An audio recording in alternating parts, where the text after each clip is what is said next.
Uno de mis secretos es estar con Dios a solas sin que nadie se dé cuenta.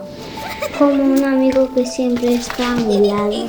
Cuando estoy jugando, sigo pensando en Dios cada minuto que paso. Le digo a veces, me gusta estar contigo y te quiero mucho.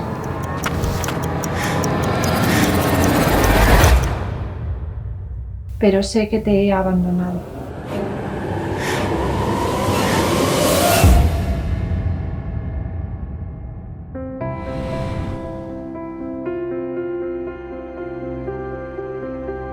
Nací en una familia creyente, católica. Generalmente iba cada domingo a la iglesia y realmente sí yo tenía una conciencia de Dios, ¿no? Sabía que Jesús era bueno y es esa relación con Él que empezó desde pequeña. Yo me sentaba en mi cama cuando todo estaba ya apagado y hablaba con Dios, le hablaba. Hola Dios, quiero conocerte. Ya cuando empecé a entrar en la adolescencia, no es que dejara de creer en Dios, sino que lo abandoné.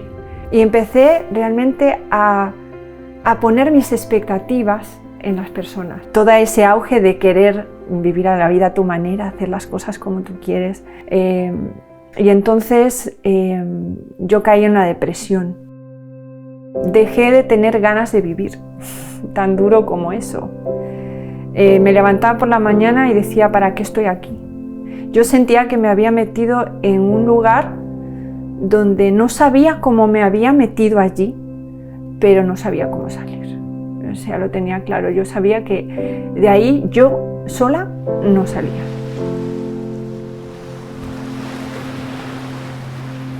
Me acuerdo que me había ido de vacaciones a Cantabria con mis padres y para mis adentros empecé a pensar, ¿cuándo fue la última vez que fui feliz?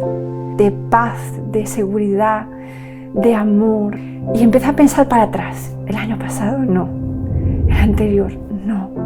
Y empecé a pensar para atrás y cada vez que lo veía me asustaba, ¿no? Porque era cada vez más lejano ese momento. Y yo me vi a mí misma hablando con Jesús. Volví otra vez a pensar en Cristo. Estaba con una amiga que estaba viviendo en Madrid y me dijo, Vero, ¿pero por qué no te vienes a Madrid? ¿Qué tienes que perder? Y en ese momento, en ese barullo de gente, hablé a Dios y le dije, Señor, ¿será que yo me tengo que ir a Madrid? Y en mi interior hubo una sola palabra muy sencilla y pequeñita y me dijo, ve. Y eso hice. Y le pedí a mi padre, le dije, papá, ¿me dejas tu Biblia? Porque sabía que él tenía, ¿no? Aún a pesar de no entender, había algo que estaba pasando dentro de mí. Había un reflejo de mi pecado. Ahí empecé a entender cosas que yo había hecho, juzgar a las personas, mentir. Y fue necesario leerlo para que yo me convenciera de que todo aquello que estaba dentro de mí luchando era porque yo me había rebelado.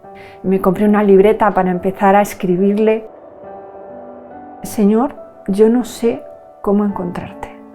Yo necesito que tú me mandes a alguien que me sepa llevar hasta el camino.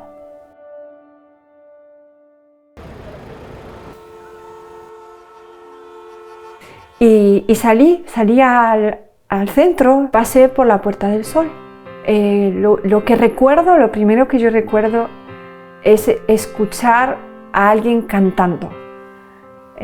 Y la palabra clave para yo pararme fue Jesús. Y luego escuché a una persona y hablaba de pecado y hablaba de juicio y si Dios me juzgaba en ese momento por todas las cosas que yo había hecho, directamente iba para el infierno.